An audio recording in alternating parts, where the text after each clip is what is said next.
delayed the homeless count because of Omicron, but the last figures tell us there are about 8,000 people experiencing homelessness here in San Diego County. When we drive by and see these encampments, your heart goes out to people. I have a friend who used to be homeless, and he says a lot of people who are homeless don't want the help. They don't think they need the help. How are you going to get to them? Well, I mean, that was the case for 10 people that were in this encampment. 8 of them eventually agreed. It took a few weeks. You got to meet people where they are. I think this notion that we just give up on people because the first interaction they say no is getting in the way of real progress.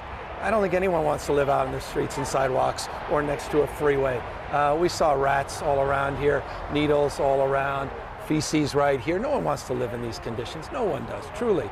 But a lot of people are service resistant for many different reasons. Some that are self-medicating with drug or alcohol addictions, with bipolar disorder, schizophrenia, paranoia. Some that had terrible experiences in the shelters, or have a spouse and the shelter doesn't even allow a spouse, or have a dog or a cat and they don't allow pets. So the point being, you got to be creative, meet people where they are. You have to be stubborn.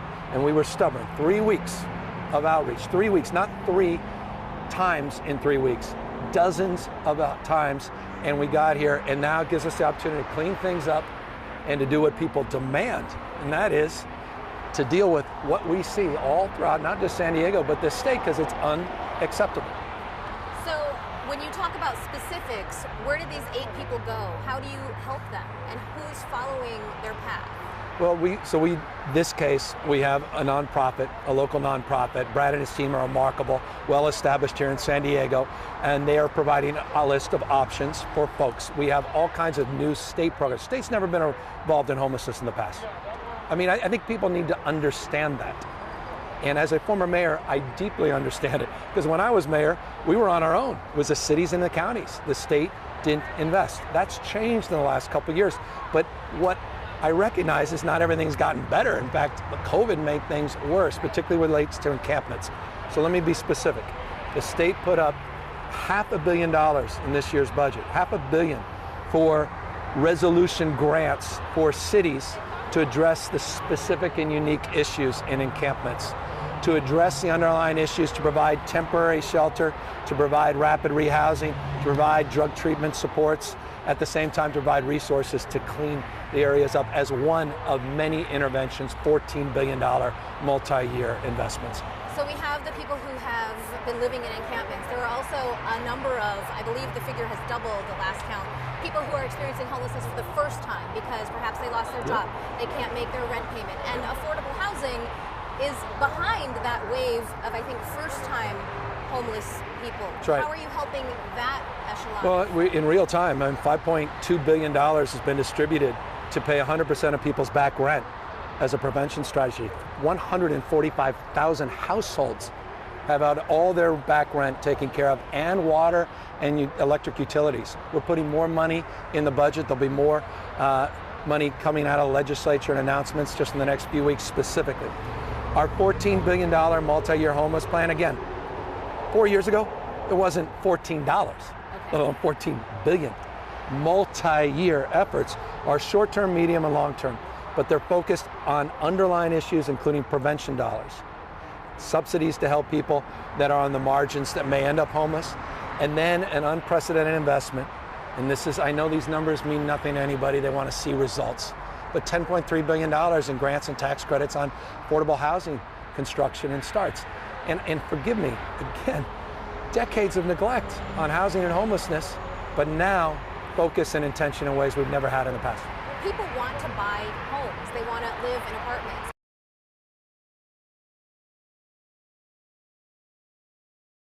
It's impossible to find affordable rent. I know that California is doing some things to control rent. Is there any more talk about preventing foreign investors or capping the rent? I mean, California had the most expansive renter protections during COVID of any state in America. And those are not my words. That's been well established from a national frame for pundits across the country. That said, yeah, we have to do more to build more housing. Look, I don't think this is very complicated. I remember, I think it was 7th grade, and I was reminded of something the other day. It's Econ 101, supply demand. The demand is so great, costs go up when there's constraint in supply. We got to build more housing at all income levels. And that's why we're doing more with ADUs. That's why we're doing more on low income tax credits. That's why we're doing more on medium income tax credit, what we call workforce, those in 50 to 120% of AMI, technical term. But the bottom line is we're doing what we can to help support cities and counties, but the state doesn't build the housing. It has to happen at the local level. But here's what's changed. We did this on homelessness, and we did this in housing, a new housing accountability unit that is overseeing cities and counties to make sure they're meeting their prescribed responsibility for housing construction. Because the biggest impediment on housing, I think it's the lack of desire for us in our own backyards to see more housing constructed. In so many ways, we're our own worst enemy in terms of the opposition locally to so much of the new housing.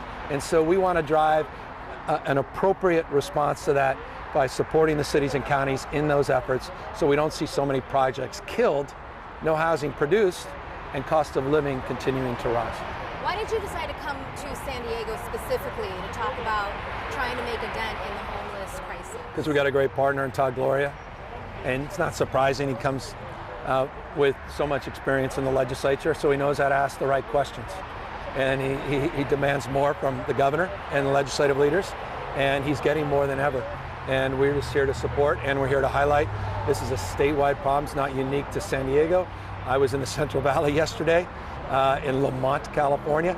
I mean, in every part of the state. And I have governor's calls all the time. They're starting big increases all across the country. Is your goal to see no homeless encampment, and are you a supporter of mandatory rehabilitation programs? Well, I support what works. I mean, coerced treatment, I've read 1,000 studies on this. All right, I've read 2 or 3 studies on this, and the studies are not inconclusive. They overwhelmingly suggest when you coerce someone against their will to do something, the long-term benefits of that are pretty small.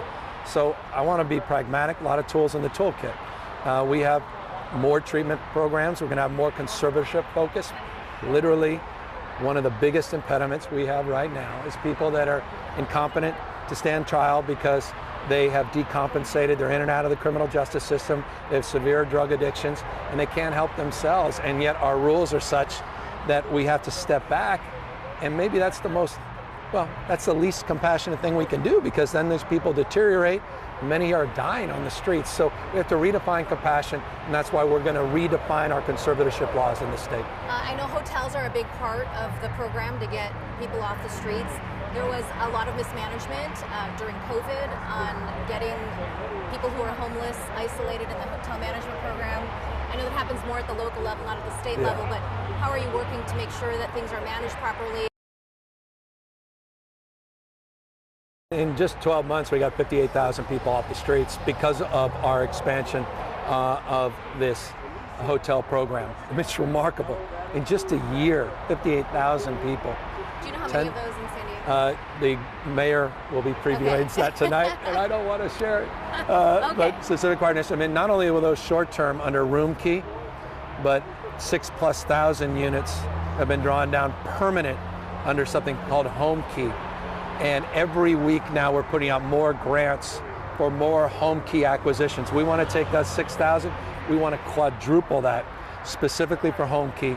And our new budget is for 55,000 new units, including the largest expansion of mental health housing in our state's history. What do you say to people who are moving out of California, saying that too much money is being spent on, your plan for universal health care? Well, I mean, we're running unprecedented record budget surpluses, unprecedented job growth.